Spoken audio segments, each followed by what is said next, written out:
So what task is lying ahead? What do we got to do? We as the United States, what do we have to do? Yeah, got to win. We got to win. And so we have to win the war to unify the country. Because if the South wins, it's over. It's over. The United States is done. At least anything that we could recognize. A country based upon equality didn't work. And who have we let down? The founding fathers, all the way to the men they are dedicating that cemetery. We've let them all down. The founding fathers left it to us to provide for a country based upon the law. Boy, was that radical stuff. I should add, in 1863, Lincoln was thinking man. That one, man. Two things we have to get about that. First off, he is thinking men. That's a big change. Not white men, men. And secondly, once you have a country based upon equality, how can you then justify that country down the road? Say, yes, we believe in equality, but not for half the population. So this is setting the stage, even though it's going to be a slow and painful fight, but it's setting the stage. All right, so according to Lincoln, what was the last full measure? Okay. Yeah. So giving it is last full measure in a way, but it's more complex than that. And I think you probably all saw it. There's one scene in that video that always gets me from that film. Oh, every time I see it, it always gets to me. You know which one I'm talking about? Washing his face. You know, I want everyone to know what does he do with the rag? He lost his arm. Did he get the last full measure? Let's think about it for a second. Think about the chaos of battle, shells exploding, fragments of shells going all over, bullets just fired, canister fired. That far from death. That far. Why did the bullet miss him by that much? Could there be 1,000 reasons? Everything from wind to bad luck to he moved it just like a millisecond before it hit. That far from death. That far. Or that far from missing. And for a change, but not wounded like that. Or who knows what would happen. Did he get the last full measure? It's more complex than life or death. It's willing to do it. Willing to make that sacrifice. Putting yourself in. We all make different sacrifices. Abraham Lincoln was not going to be in the front line fighting, but did he get the last full measure? He didn't think so in 1863. You notice he keeps saying we, they did, but we now have the benefit of hindsight. He gave the last full measure. I don't think there's anyone who doubts that. Think of the randomness of battle that far. It's terrifying, isn't it?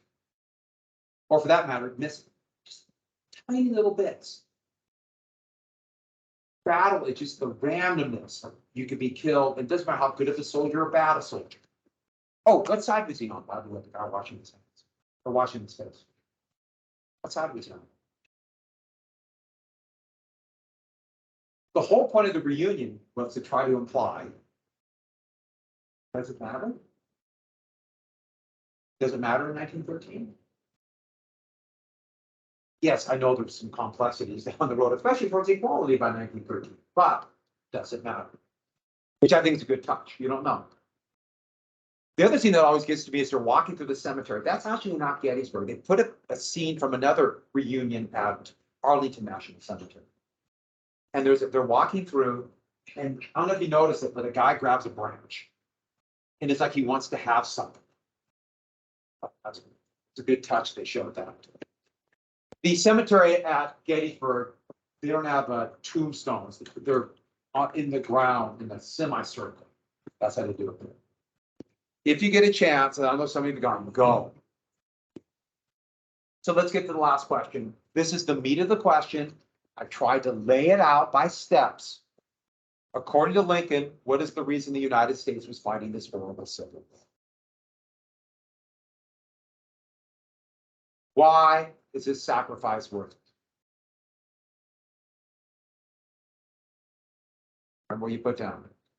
You've answered a lot, so see if someone else wants to answer. You've done a great job. Based upon it. Save that union based upon quality. Or what have we done? Or what do we have to finish? A better way to put it. We have to finish what? Who started the whole thing? Who? Not even the Civil War, the whole country. Who started it? We got to finish what the founding fathers started. Finish what they started. Now, this is going to make a great short ID question, too. You catch my hint there? A country based upon equality, can it survive? We must finish what the founding fathers on, or we have let down every single person from 1776 through what he's saying, November 19th, 1863, or for that matter, through today. Because a country based on equality, it doesn't just happen. It's because of decisions that people make, and therefore it can go away by decisions that people make. And even though we might disagree on what equality is, all of us have different points of view. We can agree on some, disagree on some. You know, that's what a country based upon liberty and equality means. But do we have perfect equality today? We mentioned women have kind of equal rights, but women are not guaranteed equal rights under the Constitution to this day. And women make less than 80 cents on the dollar for every man makes.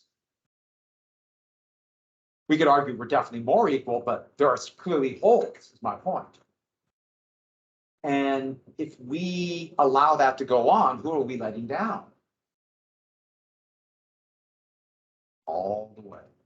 All those people. You were freshmen in high school when there was an attempt to overturn an election. Weren't you freshman? Wasn't that right? January 6, 2021. Freshman. Isn't that kind of weird? In your lifetime. No, it wasn't a civil war per se, but they tried to throw out an election. That's a big deal. That's in your lifetime. And if it could almost happen, and it came uncomfortably close. Chanting, hang the vice president. It was close. And so, good document. I really like this. It's a great speech. And it means that we have a responsibility. Because if we let someone else do it, they might not have our best interests in mind. Should we just do the speech? Everyone read it, memorize it, put them on? Next assembly. One by one, you have to do the speech. We think that's a really good idea. All right, so this will make a good short ID. Please know this. Let's go then and pick out your notes and let's get to 1864.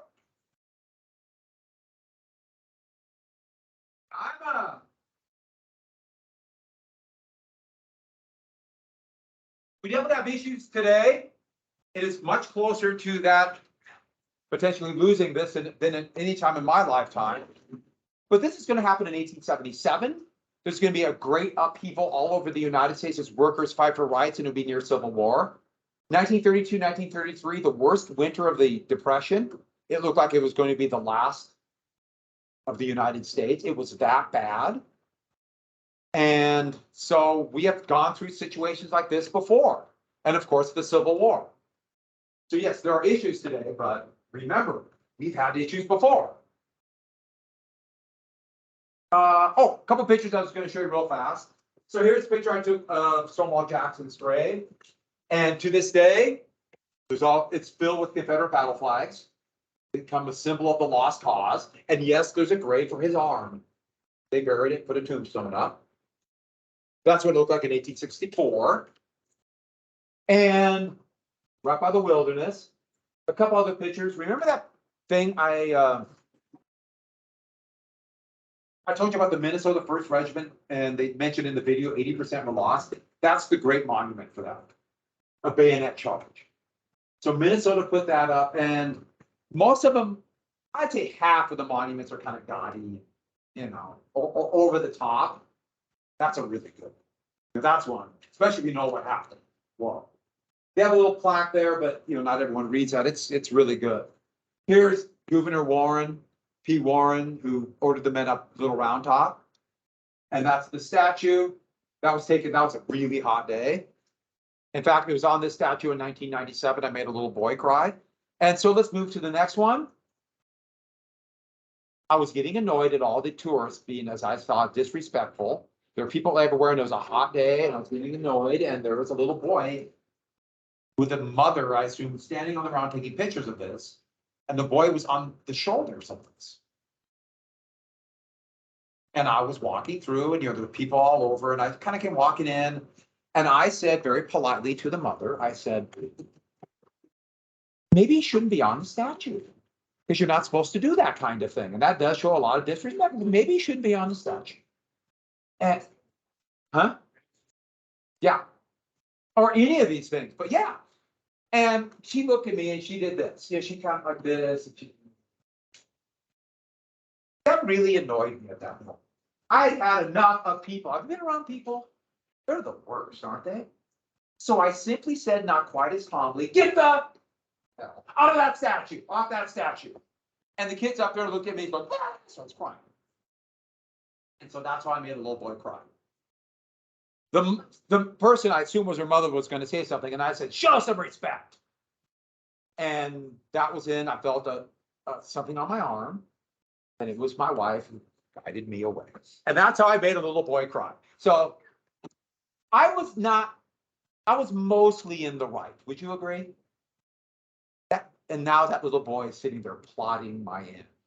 You know, now, because that was like 1997. So now he's in his late 20s and he's plotting.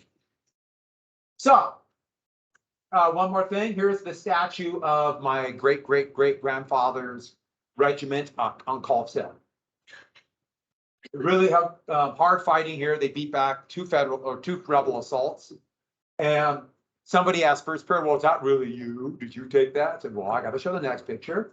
And it's me and my father and my older brother and my nephew.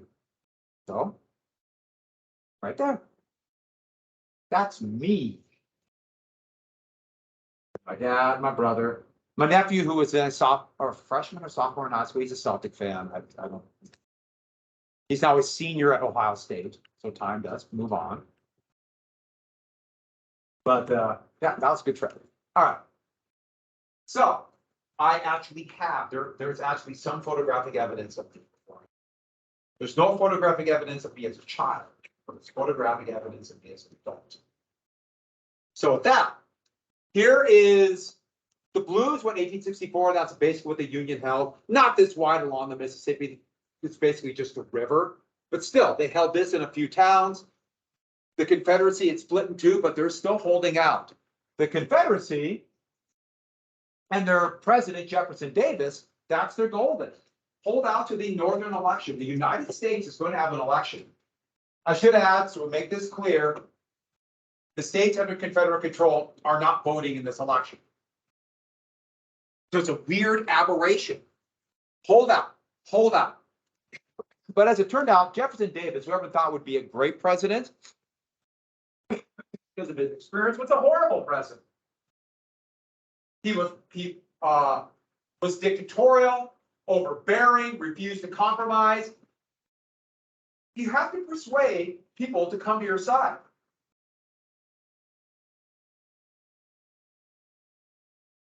The carrot and the stick method is important, and he could not do the carrot. Persuade. Yes.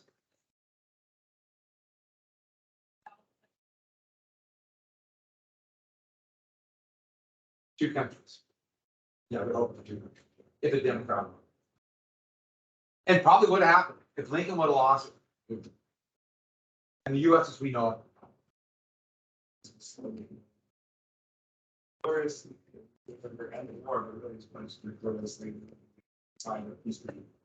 and we don't know what McClellan would. But yeah. And then disunified.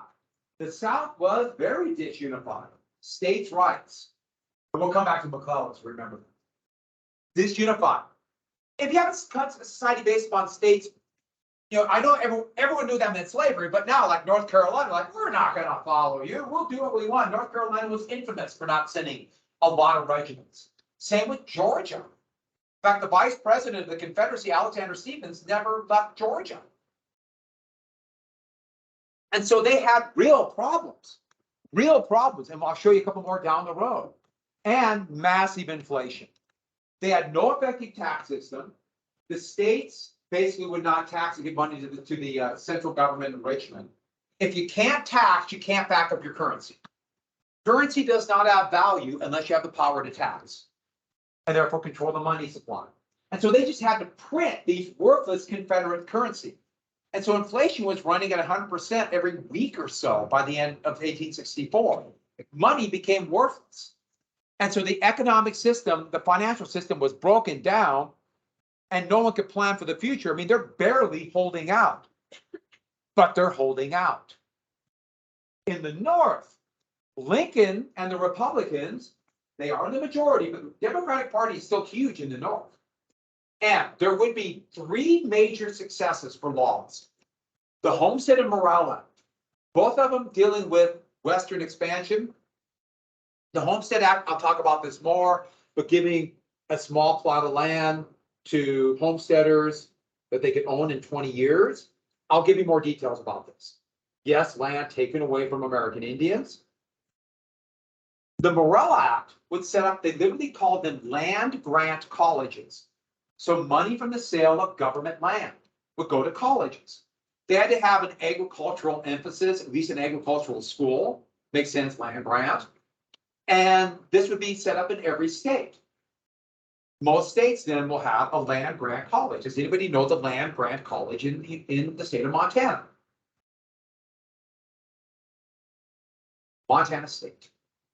Montana State has a much bigger agricultural school. In fact, Bozeman has changed so much in the last 20 years. But back when I was in high school, we used to call Montana State Moo U.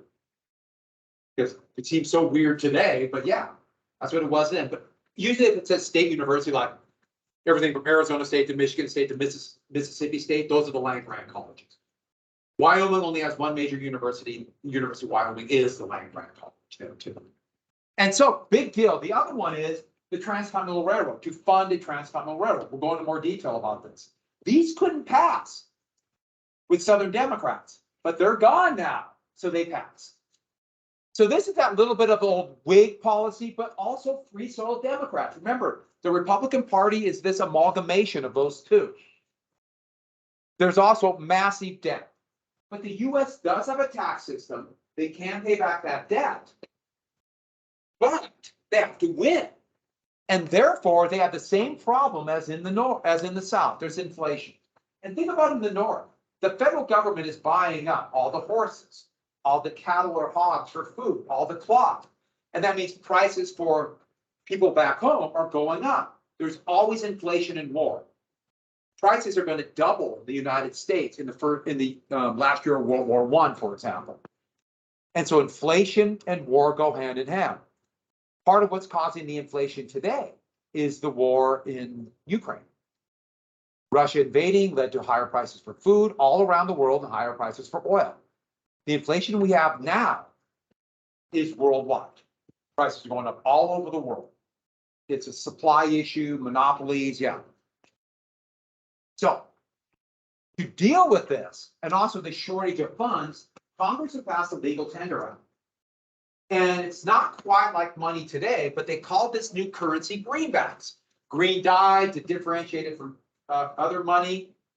The new money had green dye. Green dye was relatively cheap, and they thought it'd be harder to counterfeit. But if you know anything about criminals, they'll figure out a way. And this would be money not backed by anything but the good name of the United States government and the fact that we pay taxes. Our tax system is there, and we pay back our debts. You can trust us. And that's what U.S. money is based on today.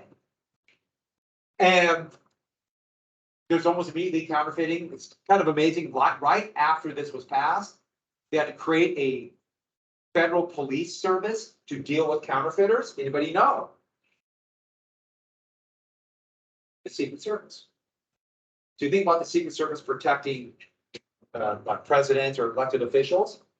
First, they were only counterfeiters. Now it's both. The Secret Service looks for counterfeiters today too. I was watching a basketball game the other day, and they have one of the commercials for the Secret Service about counterfeiting. Oh, that's kind of cool. Well, so they still have a lot of problems. There's still inflation, not as bad, but it's there. And there's this unity in the North too. We already saw that with the draft riots, but there were pro-Southern Democrats. They were dubbed Copperheads, partially because they wore a copper penny. Then these pennies would be made from before the Civil War all the way to the next century. They were called Indian head pennies, but they wore this copper penny on their lapel or their pocket.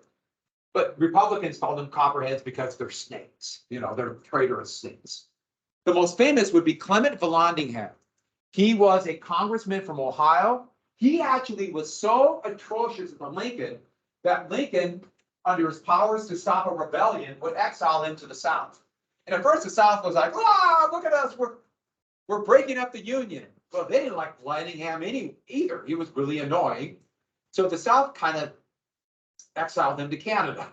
I just think that's hilarious.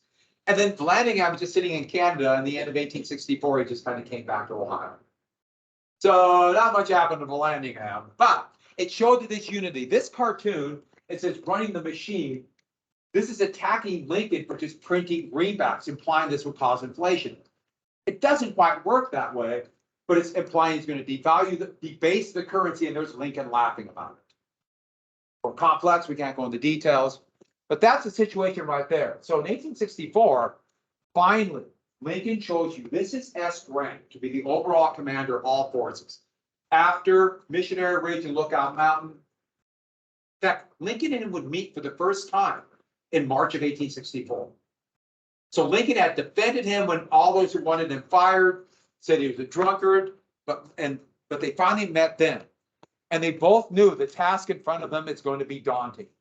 They had to win, or at least make it look like they're winning, by the election of 1864.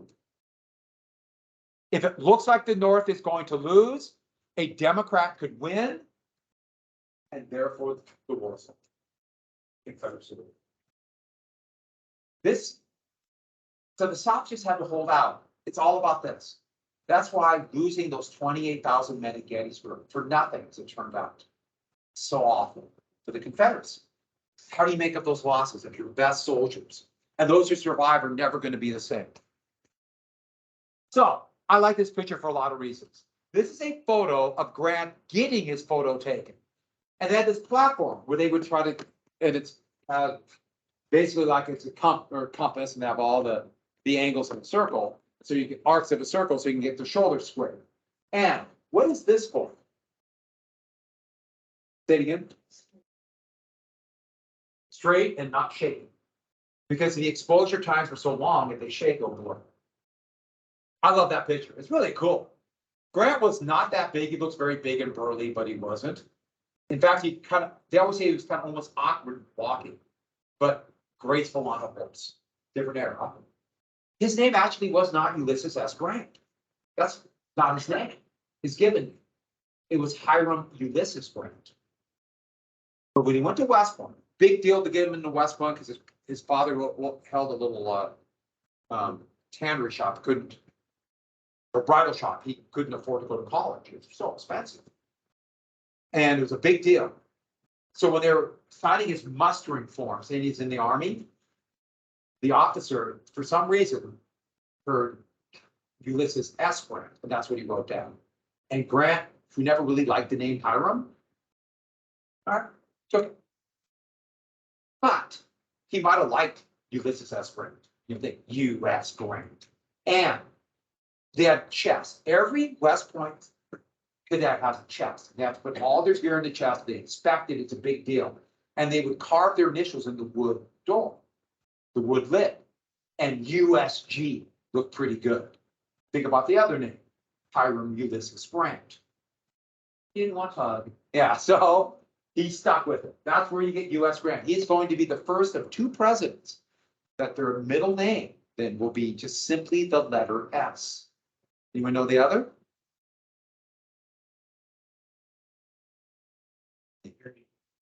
Harry S. Truman, exactly. S, it's just the letter S. Why not, right? And with that, a couple of things about him. He had some success in the army in the Mexican-American War, but the peacetime army and isolated forts, you could imagine he had his drinking issues would come out. He wasn't very successful when he in the peacetime army, at least when it came to finding a business or a job. In fact, he worked at his father's bridal shop when the war began. And he was back there, so kind of he thought himself as a failure, except he married quite well, very happy marriage. His father-in-law was from Missouri and gave him a slave as a wedding gift. He's going to be the last president in American history to own a slave. He hated slavery, didn't know what to do, didn't want to have a slave, but his father-in-law gave him, he didn't know. So after about a year, he freed him and gave him money to help him try to get settled. So that was great. He despised him. And when the war began, mustering officer by pure combination of flukes and talent, he became the overall commander of the West and then the entire United States Army. A couple other funny little things about him. Couldn't stand the sight of blood. It made him physically ill. In fact, when he would get like a steak, it had to be not just cooked well, it had to be like charcoal for him to eat it. It's beautiful. And if you know, a lot of you probably know or can guess what's going to happen next year. Couldn't stand the sight of blood. Wow. Could not, no way, no toleration for mistreating horses. Also in the army, where there's always marching bands and music, it's very martial all the time. And people back then were much more musically inclined. So many more people to play instruments. It's just, they by necessity almost, want to hear music. He was totally tone deaf. He only knew 2 songs. That's what he said. I only know 2 songs. The first song, Yankee Doodle. Anybody want to guess the second song? The other song wasn't Yankee Doodle. So with that, get it? You get it? He only knew 1 song. And every other song was just noise, but he knew Yankee Doodle. So I know Yankee Doodle and then everything else just noise. All right, so Grant. And his basic plan, there's going to be a 5-pronged strategy. He's going to leave Sherman, a fine general, he knew he could trust Sherman, with command of the 3 armies of the West and take Atlanta. Transportation hub, factories, but destroy that army there. And this is the West, even though I know Georgia, we don't think of it as West, but it's the West. And in the East, the Army of the Potomac under Meade, another fine general. But Grant also knew that destroying Lee's army was the most important thing. So Grant's headquarters rode with Meade. And General Halleck, who was in command of all forces, he became in essence what we would call chief of staff today. And he did all the organizing work back in Washington, D.C. So Halleck is still really important. Now, a lot of people would say it's Lee versus Grant. Grant might have made the big grand strategy, but Meade handled all the tactics of the army. So Meade had a very important role. So it would be best said Lee and Grant, or Lee and Meade. And they didn't really know each other. They worked quite well together. Actually, the careful and precise Meade worked well with the more strategic Grant. Worked really well. And so there's also going to be attacks here called the Bermuda 100, the Shenandoah, and towards Mobile, the last major port the Confederates held. All these failed with Sherman. So let's get to that first one. Eastern Theater, Meade. So have to wait till May, so the spring runoffs, and the same battlefield they have been fighting. That's why if you go there, it's a pretty tight radius to go to all the battlefields. Here's Fredericksburg, DC is up here, Richmond's here. Here's the Rappahannock, here's the Rapidian. The Battle of Chancellorsville is right here. Meade's army, about 110,000 men. Lee down to about 60,000, and they are literally running out of men. They're not drafting men. The Confederates were drafting men as old as 50 years old. There was a lot of resistance to the draft. Helena was started by draft dodgers from the Confederates. And the plan, here's Lee's army, get through the wilderness as fast as possible, get to open terrain. Like Hooker one, basic plan. And as they're marching through in early May, that first week, Lee, knowing they get out in the forest, out in the open, he'll be outnumbered and be at a real disadvantage. He just attacked the marching Union forces in one of the most confusing and nightmarish battles in American history, the 2-day Battle of the Wilderness. A ferocious fight that raged back and forth across the forest, cavalry charges, units got lost. A nightmarish battle. Two big focus of the battle right along this avenue of march. Up here in the northern part, Meade's force almost broke through the Confederates and won a huge victory. Here, Confederates almost broke through the advancing Union force and won a huge victory. They were fighting on the old Chancellorsville battlefield as men dug trenches, knowing they had to get cover. Many of them dug into the graves of men that were hastily buried back in 1862 and dug into the bodies. That gives you an idea of how just close and awful this was. Both battles were terrible. But what they remembered, what made this so nightmarish for the veterans on both sides? This is a sketch of them picking up wounded at night. The forest caught fire because of the black powder explosions. And the fire in the forest at night started creeping up on thousands of wounded men who couldn't move and were trapped in the forest. And men on both sides, huddled down, waiting for day, could hear the cries of the wounded. Here they are trying to bring a few back. And they couldn't do anything. Couldn't find them. And hundreds, if not hundreds, maybe even 1,000 men died. And that's what they remembered, the hell of that. When this battle ended, there were over 30,000 casualties. 11,000 of them, over 11,000 were Confederate. It looked like another Confederate victory. It looked like, even though the battle was much more complex. And this then, you can see a lot of men who are in the Army of Northern or Army of Potomac are like, doesn't matter who's commanding the U.S. Army, we can't beat them. We can only beat them in the north, it seems like. And this is where we get to one of the key moments. And I'll set this up really quickly. Just really quick, and I'll finish this tomorrow. Here's the lines. Meade started pulling men out. Now, Grant is giving the overall orders. If they go this way, they're going back north. And remember, we had a battle, wait, 2 months battle. Have you noticed that? But if they go south, this way, what does that mean they're going to do? Very quickly. If they go north, they're going back to camp. If they go south, what's going to happen the next day or two? Another battle. They're going to keep fighting. And so as they pulled out that night and they're getting to that crossroads, north or south. And on that note, that's where we're going. Oh, quiz. So I decided I really want to get as much on the 64 and 65 as tomorrow. And so I'm going to give you the quiz over the last part of chapter 15 on Monday. And then I'm still trying to decide. I have a lot of people gone, but Thursday is short period, really short periods. And I can't get the test in. I might not have a test next week. Unless you really want one. No, no testing. I can do a take-home huge test. Thank you. Yeah. Monday.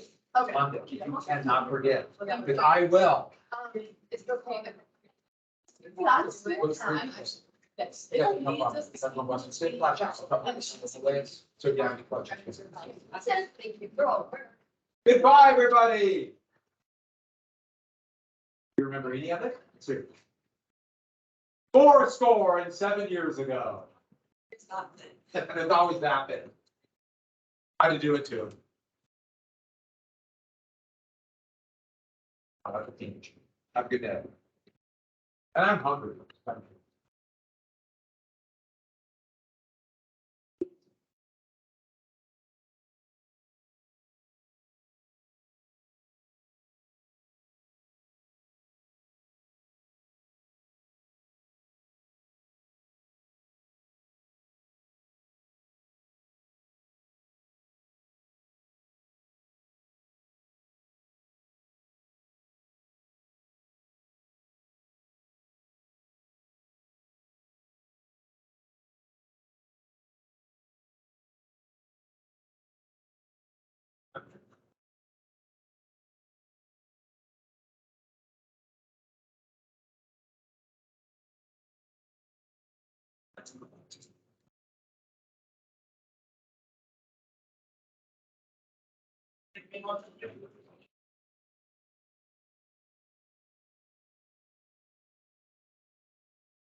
He's not here yet.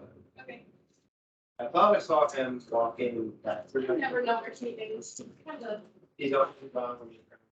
yeah, he's all over the place. He might be back. Okay, I should.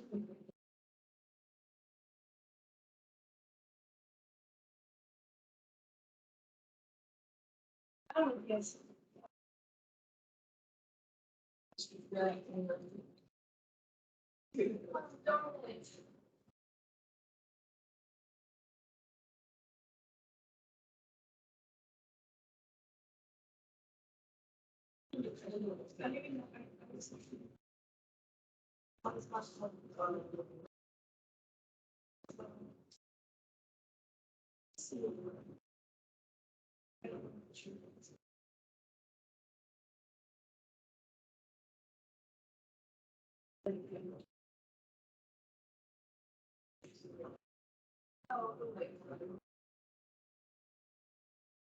So the thing is that I'm out, yes, I'm class.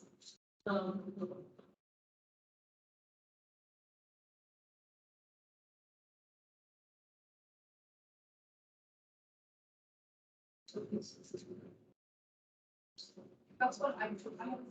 That's part of what this year, I've just, like, I've been on the opposite, because I can go.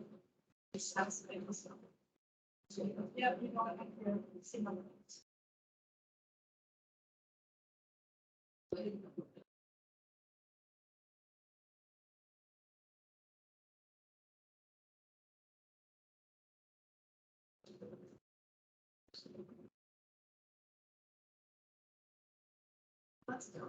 That's what I was.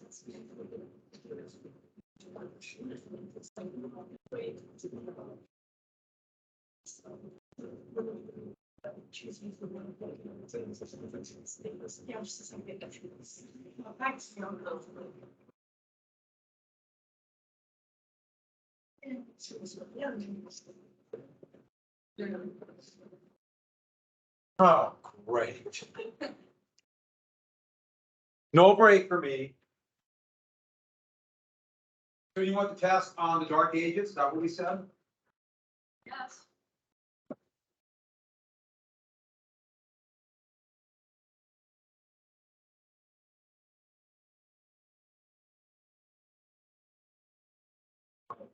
Test.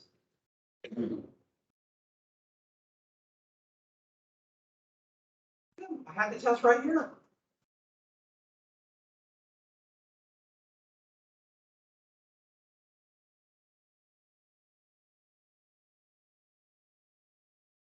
What do you think you do with the test? It's people like you what caused this to happen. So I'm gonna print another test. And what's gonna happen is, as soon as they're done printing them, I will find the test. That's the surest way to find them.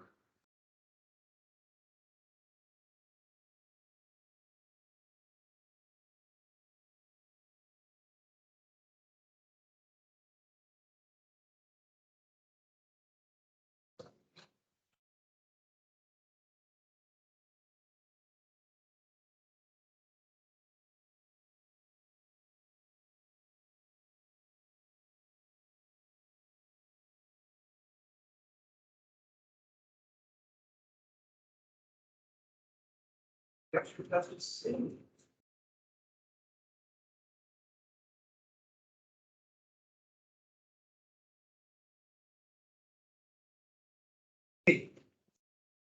I know I'm gonna find them as soon as I hand these out. It's gonna come on your page. Right.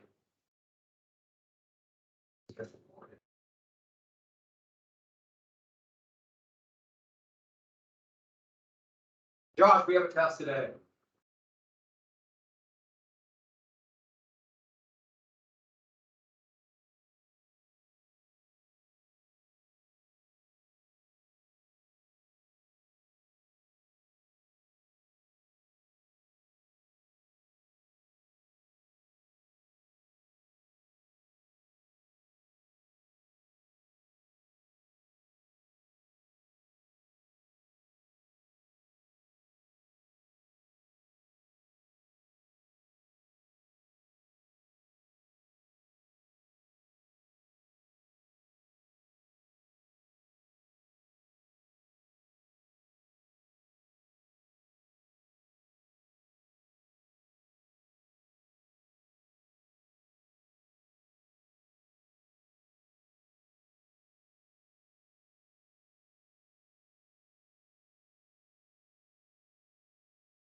Fine.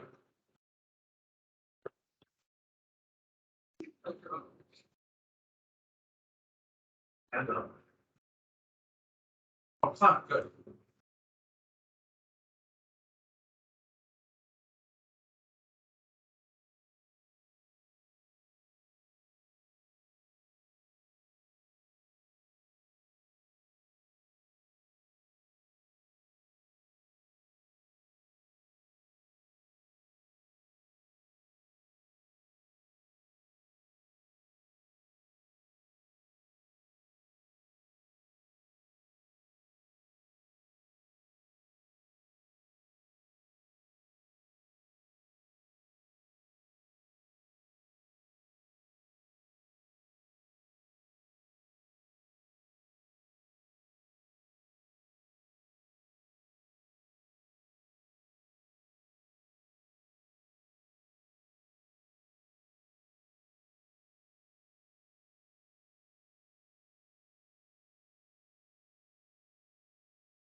Sure.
Where we at? Like this.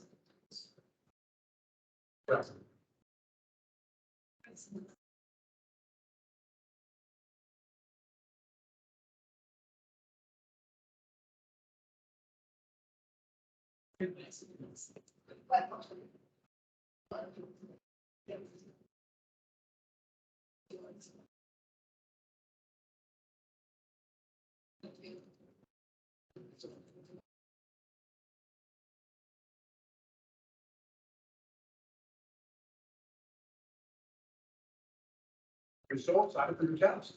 Yeah. You're gonna do well. I didn't have time to study last night or today, so yeah, Most of the questions are, I tried to make it pretty basic without such a big, so I think you'll be.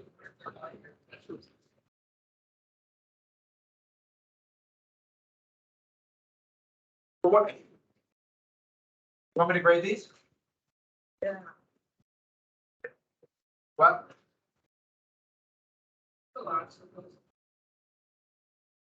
This one? Yeah.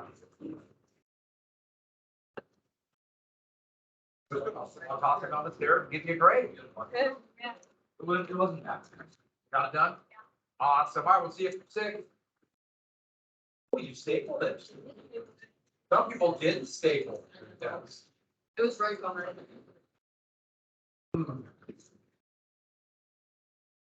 I brought my hands. What's on your personal record? You have no idea, not in this class, but in your other one. See you 6. You will need paper, pencil, and the trash. Excuse me. You're here. Now you have that awesome. I'm gonna tell you how long you. I'm working, I know my job never ended, but I'm gonna staple all of it. Oh, yeah.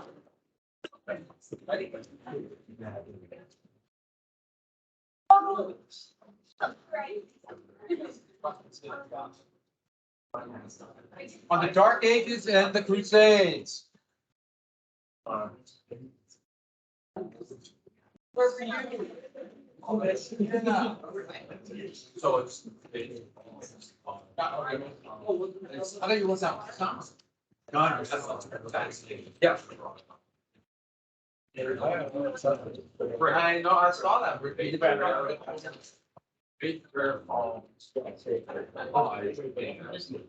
Yeah. Sheet of paper. And you are not prepared. That's fine. Yeah. I'll just have to.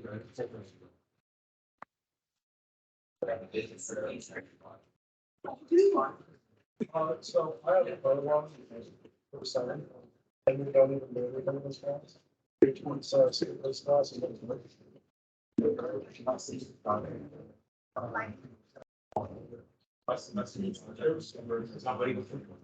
That'd be my.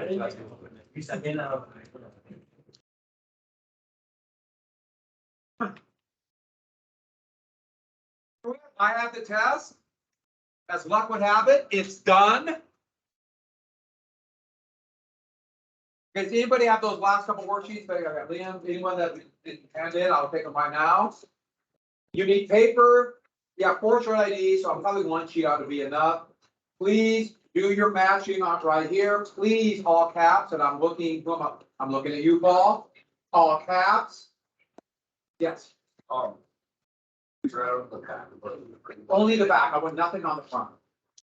Anything else? Yes, you can write front and back. Yeah, front and back, perfectly fine. You remember from last year, my first on long, that's what I'm about. Because that one now kind of turned to keep the flow. Are we ready? There's no questions?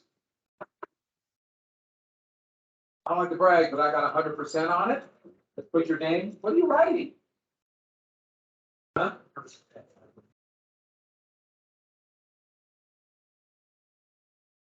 I don't think so. I don't raise that. I was thinking. Race. Oh,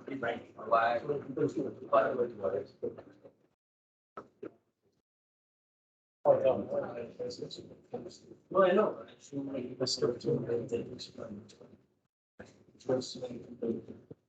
What am I doing with you? You missed about 2 weeks. Just smack them in the head. And like, we're looking. That's there. Small language. All right, we're gonna stream down a little bit, and I'll let you, it's not your part, you can vote for you. Did you all get out the review list, you get out yesterday, a few days ago? Okay, so, sheet of paper, if there's no questions, when you are done, staple this on top, make sure your name is on it, put it here. I will have a gift for you. No math this time. This is the next chapter. We got time marches on. Remember short IDs? Brief summary, example, and then why it's important, what it led to, what it led to. That's the key thing.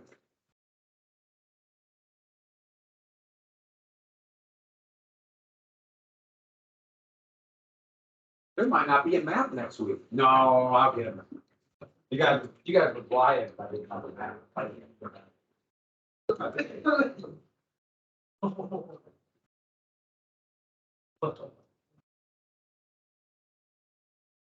And one more thing, I use little web dings, you're not font web dings, and type in a secret message down here. You can guess what the message is.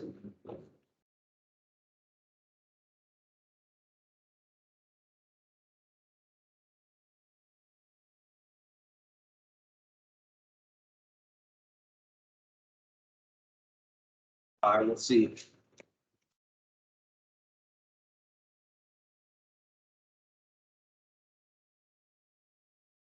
I might jot it on mine. Just be choices for sure that is.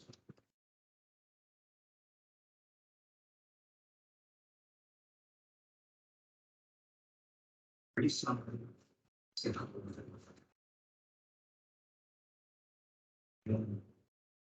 Last numbers, last number. For that person with what they're. Think in terms of, its relationship to the machine.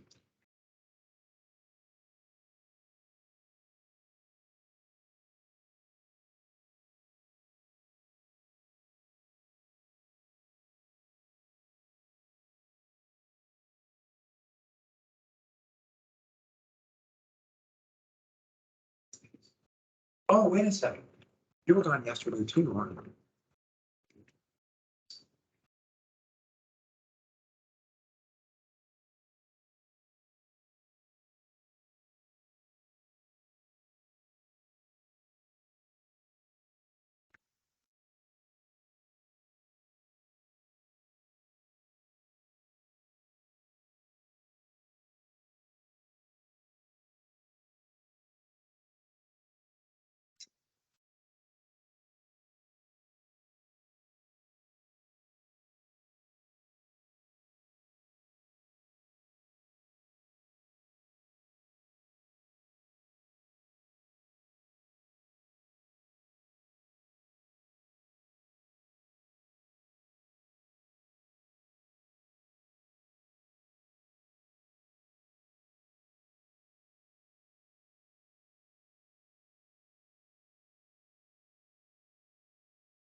Paper.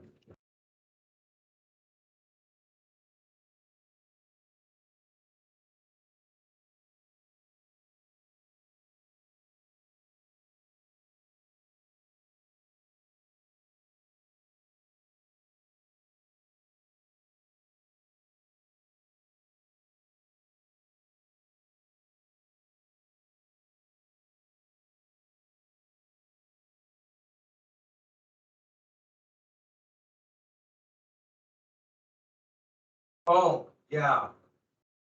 For 18, it should say who, not how. Number 18, it should say who.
Like a bonus question.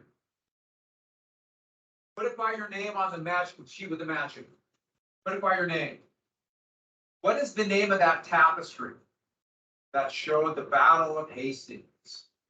I know you can't spell it, get close, spell it out. Name of the tapestry. It's a little town in Normandy.